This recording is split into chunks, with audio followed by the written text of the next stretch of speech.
plan. I'm going to go over this one here. We're going to talk a little bit about what our homework looks like, what you will do, what you won't do. I think our test is probably going to be next Thursday, okay? So I was thinking Wednesday, I'm thinking more Thursday. I want to make sure you guys are cool with the homework assignment. I won't be on Wednesday night. I know you guys, a lot of you don't get on to the extra study until the day before. However, I won't be on because I will be doing an informational meeting for incoming freshmen for the Cambridge program. So kind of game plan that. I will do Monday night like normal. And y'all obviously won't be in school, but I will be on. Yes? Which time is the informational meeting? Wednesday. Oh wait, you need a packet? Yes. You're zoned, yes? No. You're not, then I'll tell you what to do. It won't be this. I'll give you just before you leave today. Because it actually opens up Monday, so we should be good. What else? Yeah, so I won't be on. I gotta give you the thing to get on. Don't let me forget that today. I wanna go over this problem right here. I wanna show you how this looks, how it relates to what we did at the beginning of the week, and then how what yesterday's lesson kind of incorporated into it. And then I'm gonna hopefully let you guys kind of run with it.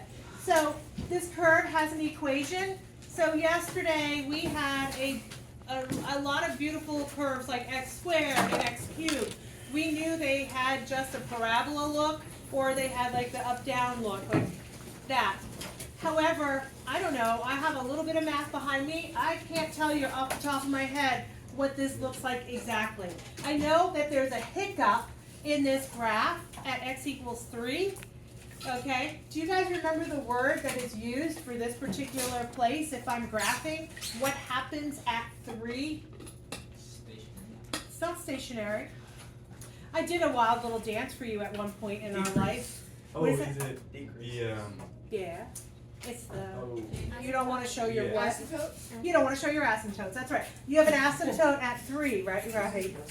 As I start to show my asymptote up here. So we have x equals 3, right? So I know that there's a hiccup in this graph. It's going to look something like this, maybe not that, but it's going to have a jump in that spot where I have never will touch nor cross the value of 3. It's a no-go. Because if I stick a 3 in there, I get a 0 in the denominator, and I can't have that. So I know that this has an asymptote in it. So what I'm going to do is I'm actually going to figure out where the coordinates, so what do I mean by the word coordinates? An x and a y, beautiful. Where the coordinates have a maximum, what does that mean? The top of the hill, right? And a minimum, which is the bottom of the hill. Okay, so we are going to figure that out through the process of finding dy dx, which means I'm finding a first derivative, and then also finding d squared y over dx squared, which means second derivative. That's right. All right, let's have some fun. We have to take a derivative. We did a worksheet. By the way, Case, do you have a worksheet for me? Yay! So we're going to take and do the first derivative of this thing. I'm going to rewrite the original. Y equals 1 over x minus 3 plus x. So the method to my madness of giving you that worksheet was to review not only basic derivatives, but also that thing called chain rule. And on the very front of that worksheet, you had the thing, and then the first column was to rewrite. Okay, why would we have to rewrite? Well, because this guy has a denominator, and you can never, ever take a derivative of something in a denominator, correct? So how am I going to rewrite this first? X minus x minus 3 negative 1. Yay! Plus x. Second period got a little tripped up. Why is it a negative 1 up there? How the heck did that become a negative 1? If this original problem, we're pretending for a minute, if this original problem had a 2 there, you would blatantly see that my exponential power down there is a 2. And if I flipped it up, I would absolutely know it's a negative 2 on top, yes? However, there's nothing there. So when there's nothing there for an exponential power, we have the number 1. Yes? If there was something in the numerator, like if it was 2 or something, would it just go in front of the? Yes, you would flip it, like you would move it to the side and flip that up. So like we call it go for the ride. Okay. It's just going to go for the ride, and at the very end you're going to slap that 2 in and multiply by it. Yep, very good question. All right, are we cool? So we rewrote this guy. The first thing I want to do is find dy dx. As you do it at your chair, I will do it up here, but I'll do a delayed version so you guys don't cheat. Because you know. You all did. I take the -1 to the front. I rewrite the x minus 3. I subtract 1 whole from it. Then the derivative of the inside is 1. Don't really have to do it because it's a 1, but I want you to see. You remember to take the derivative of the inside. And then what is the derivative of plus x? Plus 1. Yay. How did we go? Anybody out there going, Miss K, how the heck did you get a 1 or a -2 or, yes, Caleb. Where did plus one come from? This guy over here, yes. So the derivative, a lot of people, like to me, every year this happens. You have this more difficult version of the derivative, which is the chain rule, and then they lose their brain and forget that that's there. But you know, I know you know, the derivative of x is 1. But that gets lost in translation often, okay? So just make sure you look at the whole picture. All right, so normally, if the question on a test said, find dy dx, I would say, go ahead and clean it up. But because this guy also says, now, find this, I'm not going to tell you, I'm not going to advise you to clean it up. I want you to use it in the version you have, then we can clean it up if we have to. But to get my full points, by the way, this is worth 2 points, 1 for the derivative first and 1 for the second. If I was giving you that, I would 100% give you points for this guy right here. You are good to go, you've taken a derivative. So go ahead and find d squared y over dx squared. Find its second derivative for me if you don't mind. Okay, so when I bring that -2 to the front, -2 times -1 makes a nice +2. Rewrite the junk on the inside, subtract 1 whole. The derivative of the inside is still a 1, and the derivative of the 1 is 0. So how did we do on that second derivative? Yeah. Earlier I had people show me thumbs up if they were cool. Because I'm not seeing everybody's awake. Yes, we're thumbs up, we're thumbs up, we're thumbs up. Yes. Yes. You good? Not here? Are you good? Yeah, I got it. I just didn't know. I didn't know if you were doing this or like, yeah. Okay. All right. Are we cool? Everybody's cool. All right. Very good. So find the coordinates. We know that find the coordinates means actually give me an x and a y value. Once in a great while, they'll grace us with find the x coordinate, and then you only have to find the x coordinate. But in this case, we have to find the coordinates. So the steps for us to find the coordinates of the max and the min, just to review, we have take a first derivative.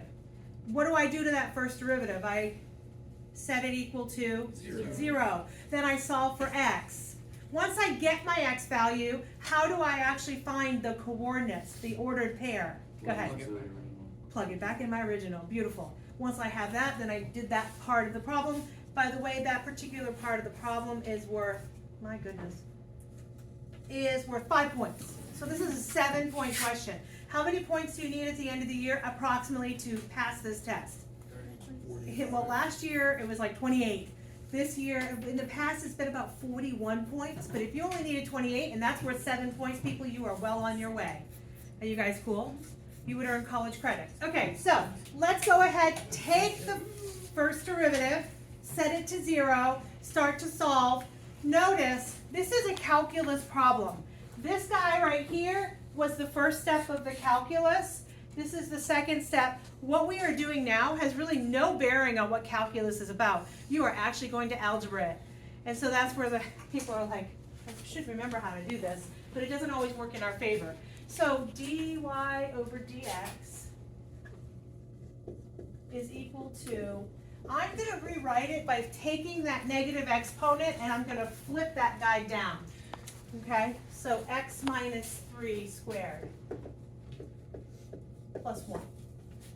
Okay, is everybody cool with what I just did? I took this guy and I just kind of cleaned it up as I wrote it over there. Now, set it to 0, solve for x.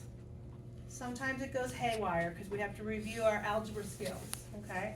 So set it to 0, solve for x. I will jump in about a minute to do. People were like, I don't remember how to do this. So I'm going to go through it just to kind of refresh your memory. If you got it, yay. If you don't, hopefully this will help, okay? So I'm going to take -1 over x minus 3 squared plus 1, and I set it to 0. Because that is step 1 of me finding a coordinate of the max and min. So the next thing is I have to start solving for x. I recognize that I got a funky fraction, plus 1 is equal to that.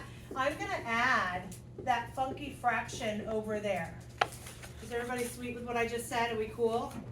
Now, you know I'm scared of fractions. However, I know I can get rid of these fractions to make it no longer fractions. What can I do? Multiply everything by x minus 3 squared. So I'm going to multiply this side by x minus 3 squared and this side by x minus 3 squared. That alleviates my fear of having to work with fractions. What do I have on the left side when I do that?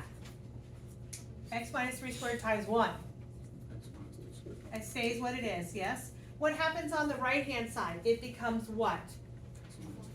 Just 1, right? Because those guys cancel. Now, there's another way to think about it. I would cross multiply. That's how my brain works, but multiplying both sides sometimes works better for you. How's the part where it's like 1 is equal to 1 over, how's the 1 on the other side positive? I took this and added it over. So if I add this to both sides, I have positive 1 equals positive 1. Oh. Yeah, that's what I did. Now, Colleen, if you had left and put the negative 1 over, you could negate both sides by multiplying by negative. You get the same place. That's how I did it. Okay, guys, now, there are 2 avenues to being successful in this. My brain is a little bit weird. I prefer to FOIL it out, combine like terms.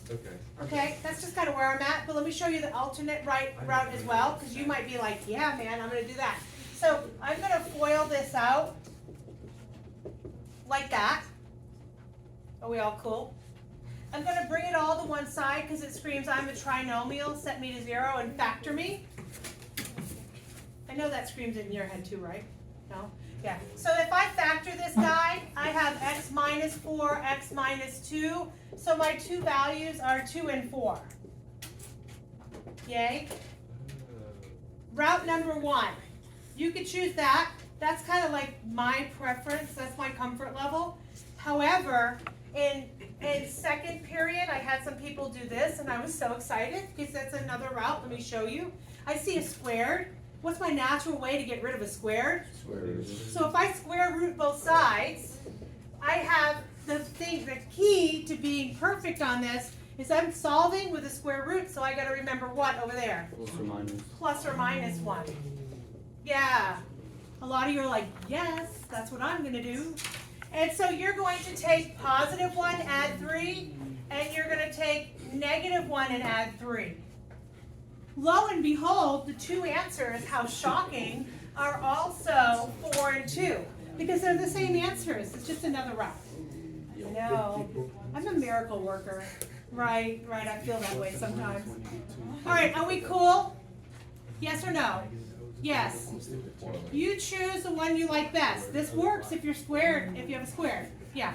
Okay, now, over here, it says find the coordinates.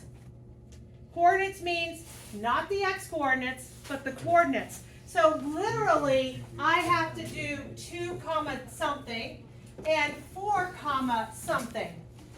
And at the very beginning, you all told me you know how to do that. Okay? Plug it where? In the original. What if by mistake I plugged it in the first derivative? What's going to happen? I'm going to get 0. It happens a lot. People are like, we keep getting 0. Well, you plugged it in the wrong spot, baby. Okay, so go ahead and plug it in.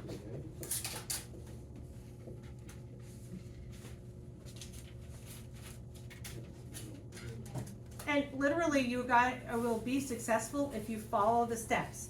Take a derivative, set it to 0, solve for x, maybe get the y value if you need it. I mean, it's pretty simple. Okay, what do we get for the first guy? That's negative 1 plus 2, right? Get 1, 2, 1.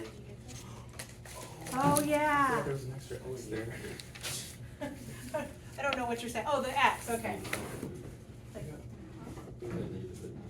And then the next guy is? 5 is right. If this question said, find the coordinates of the stationary points, you would be like, yay, I'm done. I'm finished. I've done my job. However, this said, I want to know which ones are max and which one is min. So what test am I gonna use to find which one is max, which one is min? Go ahead. The Second derivative. Derivative test, right?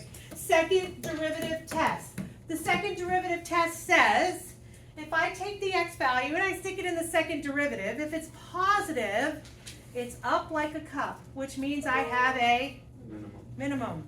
If it's negative, it's down like a frown, which means I have a maximum. Okay, so take your x coordinate, plug it in your second derivative, and really, honestly, I don't care what value it turns out. I care, is it plus or is it minus? Okay.